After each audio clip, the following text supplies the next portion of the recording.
नमस्कार, एवी story book चॅनलमध्ये आपणा सर्वांचं स्वागत आहे। आज आपण श्री राम जन्मकथा बघणार आहोत।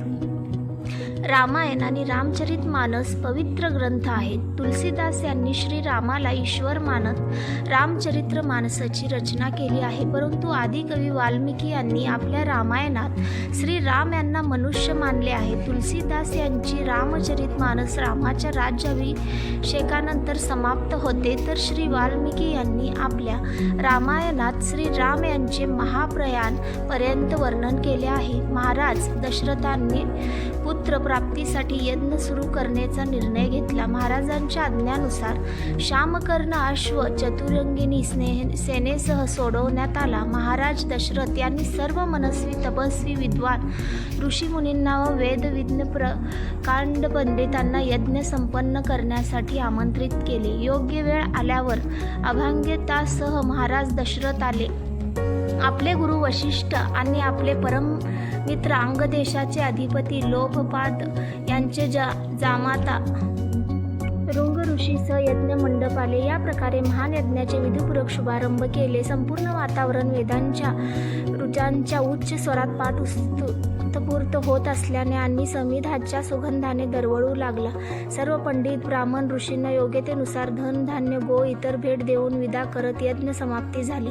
राजा दशरथ यांनी यज्ञाचा प्रसाद आपल्या महालात जाऊन आपल्या तिन्ही पत्नींना वितरित केला। प्रसाद ग्रहण केल्यानंतर परिणामस्वरूप तिन्ही राण्या गर्भवती झाल्या। जेव्हा चैत्र मासाच्या शुक्ल पक्षाच्या नवमी तिथीला पुनर्वसू नक्षत्रात सूर्य, मंगळ, शनी, बृहस्पती आणि शुक्र आपापल्या उच्च स्थानात विराजित होते, तेव्हा कर्क लग्न उदय होताच महाराज दशरथ यांच्या मोठ्या राणी कौशल्य यांच्या गर्भातून एक शिशु जन्माला आला। शिशु नीलवर्ण, चुंबकीय, आकर्षक, खूप तेजस्वी, परम कांतिवान आणि अत्यंत सुंदर होता। त्या शिशुकडे बघणारे एकटक लावून त्याकडे बघतच राहायचे। यानंतर शुभ नक्षत्र आणि शुभ घडीत महाराणी कैकेयी यांच्यासह तिसरी राणी सुमित्रा यांनी 2 तेजस्वी पुत्रांना जन्म दिला।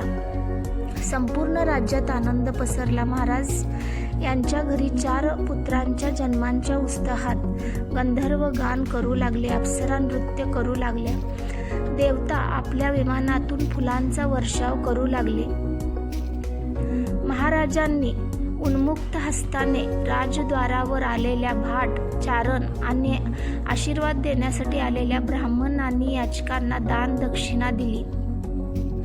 पुरस्कार स्वरूप प्रजेला धन धान्य आणि दरबारात असणाऱ्या दागिने रत्न प्रदान केले गेले। 4ही पुत्रांचं नामकरण महर्षी वशिष्ठ यांच्याद्वारे केले गेले।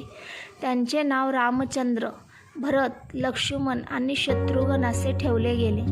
जसं जसं वय वाढत गेलं, रामचंद्र गुणामध्ये आपल्या भावांपेक्षा प्रगती करत राहिले आणि प्रजेत लोकप्रिय होऊ लागले। ते अत्यंत विलक्षण प्रतिभेचे धनी होते। परिणामस्वरूप अल्प काळातच सर्व विषयात पारंगत झाले। ते सर्व प्रकारच्या अस्त्रशस्त्र हाताळणे आणि हत्ती, अश्व यासह सर्व प्रकारच्या वाहनावर स्वारी करण्यात निपुण झाले। ते सतत माता, पिता आणि गुरुजनांच्या सेवेत असायचे। त्यांचे 3 भाऊ देखील त्यांच्या अनुसरण करायचे। 4ही भावांमध्ये गुरुबद्दल आदर व श्रद्धा होती। 4ही भावंडांमध्ये प्रेम आणि सन्मानाची भावना देखील होती। 4ही मुलांना पाहून महाराज दशरथ मनापासून अभिमानाने व आनंदाने भरून जात असे। श्री राम कथा तुम्हाला आवडल्यास चॅनलला लाईक, शेअर आणि सबस्क्राईब करा। धन्यवाद। जय श्रीराम।